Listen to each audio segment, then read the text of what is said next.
काही इराणमध्ये इस्लाम कट्टरवादाचा अंत व्हायला सुरुवात झाली आहे. मित्रांनो, आज इराणच्या रस्त्यावरून जो आक्रोश येतोय तो कोणा एका धर्माच्या विरोधात नाही, तर त्या मानसिकतेच्या विरोधात आहे जिने धर्माला स्वतःची सत्तेची खुर्ची बनवलंय. आज 21व्या शतकात जग चंद्रावर पोहोचलंय, पण इराणमध्ये आजही 8-9 वर्षाच्या चिमुकल्या मुलींचे विवाह लावून दिले जातात. हिजाब नीट नाही म्हणून मोरॅलिटी पोलीस एखाद्या मुलीचा जीव घेतात. विचार करा, आज इराणचा तरुण भर रस्त्यात स्वच्छ रक्त सांडून विचारतोय, काय हेच आमचं नशीब आहे? आम्हाला तुमच्या 7व्या शतकातल्या नियमांनी आज का जगायला लावताय? ही लढाई आता फक्त स्वातंत्र्याची नाही, तर धर्माच्या नावाखाली चालणाऱ्या त्या क्रूर सिस्टमच्या विरुद्धचा विद्रोह आहे. जगाला हे सत्य कळू नये म्हणून हुकुमशाही सरकारने संपूर्ण इंटरनेट सेवा ब्लॅकआउट बंद केली आहे. पण आज माऊली मुकुटे ऑफिशियलवर आपण या चॅनलवर अशा गोष्टींचा पर्दाफाश करणार आहोत मित्रांनो, ज्या ऐकून तुमचे डोळे उघडतील. नमस्कार, मी माऊली मुरकुटे आणि तुम्ही पाहत आहात माऊली मुरकुटे ऑफिशियल यूट्यूब चॅनल. मित्रांनो, आज विषय थोडा कडू आहे पण सत्य आहे. संपूर्ण जगात आज इस्लामच्या काही कट्टरपंथी प्रथांविरुद्ध संतापाची लाट आहे. इराणमध्ये 25 वर्षांपूर्वी 1979 मध्ये जी इस्लामिक क्रांती झाली होती ती आज तिथे राहणाऱ्या लोकांसाठी शाप ठरली आहे. तिथली नवी पिढी जनरेशन झड आज मशिदींकडे पाठ फिरवते का? कारण जेव्हा धर्माचा वापर माणसाला गुलाम बनवण्यासाठी, स्त्रियांना कैद करण्यासाठी आणि दहशतीसाठी केला जातो तेव्हा लोक बंड करतातच. लोक म्हणतात, आम्हाला प्रगती हवी आहे, आम्हाला तुमची धर्माची भीती नको. हा जो जगभरात इस्लाम फोबिया वाढतोय त्याला कारणीभूत अशाच काही कट्टरपंथी सत्ता आहेत, ज्यांनी धर्माचा चुकीचा अर्थ लावून लोकांचा छळ केलाय. घरच्यांनीच फुकलं बंडाचं निशाण.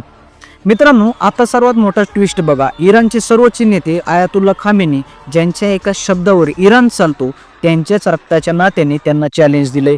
त्यांची पुतणी फरदेही मोरादखानी हिने जगाला व्हिडिओ संदेश देऊन सांगितलं की माझे काका एक जुलमी हुकुमशाह आहेत, ज्यांच्या सत्तेचा अंत करा. विचार करा, जेव्हा घरचीच मुलगी वडिलांच्या किंवा काकांच्या सत्तेचा लात मारते तेव्हा समजावं की त्या सत्तेचा पाया पूर्णपणे सडलाय. यालाच म्हणतात पॉलिटिकल इस्लामचा पराभव. लोकांनी आता धर्माच्या नावाने होणारी ही लबाडी ओळखली आहे. अमेरिकेचा ऑइल गेम आणि लोकशाही की तेलाची भूक, असं अमेरिकेला काय वाटतं बघा मित्रांनो, या आधी तेल ओतण्याचं काम कोण करतंय? इथे एंट्री होते जगाच्या स्वयंभू पोलीस अमेरिकेची. डोनाल्ड ट्रम्प यांनी इराणमधील महिलांच्या स्वातंत्र्याशी काही घेणं देणं नाहीये. त्यांना दिसतंय फक्त इराणचं कच्चं तेल. इराण सध्या डॉलरला फाटा देऊन स्वतःच्या चलनात व्यापार करायचा प्रयत्न करतोय आणि हेच अमेरिकेच्या जिव्हारी लागले. अमेरिकेने आधी अफगाणिस्तानला मातीत मिळवलं, इराकमध्ये रक्ताचा सडा पाडला, व्हेनेझुएलाला कंगाल केलं आणि आता त्यांचा मोर्चा इराणकडे आहे. अमेरिकेला तिथे असा नेता हवाय जो त्यांच्या तालावर नाचेल आणि इराणला तेलाच्या विहिरी अमेरिकेसाठी खुल्या करेल. हा लोकशाहीचा मुखवटा घातलेला निव्वळ तेलाचा धंदा आहे मित्रांनो, इस्रायल आणि मोसादचा छुप पाहात. आता इस्रायलचं नेमकं याच्यामध्ये काय गोष्टी असणार आहेत बघा. तिकडे इस्रायल तर वाघ दबा धरून बसल्यासारखा बसलाय. इराणचा अणुऊर्जा प्रकल्प हा इस्रायलसाठी सर्वात मोठा धोका आहे. इराणमध्ये जेवढी जास्त अंतर्गत लढाई, सिव्हिल वॉर होईल तेवढा इस्रायल सुरक्षित असेल. जगभरातील गुप्तहेर संघटना असं म्हणतात की इराणमधील आंदोलकांना पैसा आणि तंत्रज्ञान पुरवण्यात इस्रायलच्या मोसादचा मोठा हात असू शकतो. म्हणजे एकीकडे जनतेला खराच संताप आहे आणि दुसरीकडे अमेरिका, इस्रायल या संतापाचा वापर करून स्वतःची पोळी भाजून घेत आहेत.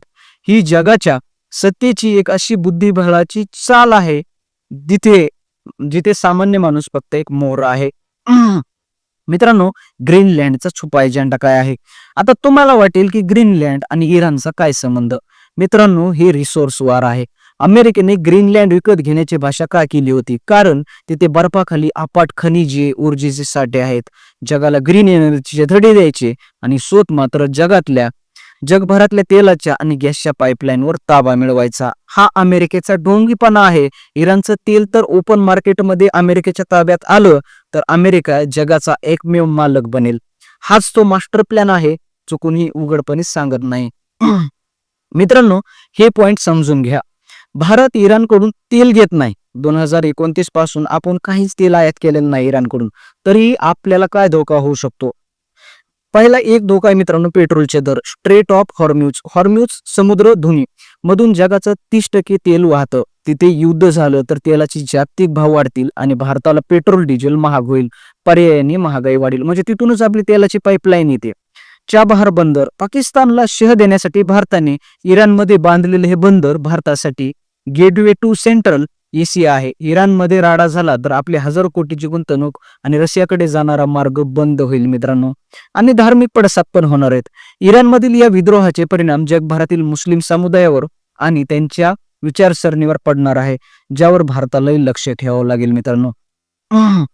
तर मित्रांनो, इराणचा हा लढा एका बाजूला अन्याय आणि कट्टरवादाविरुद्ध आहे, तर दुसरीकडे जागतिक महासत्तांच्या भूकेचा खेळ आहे.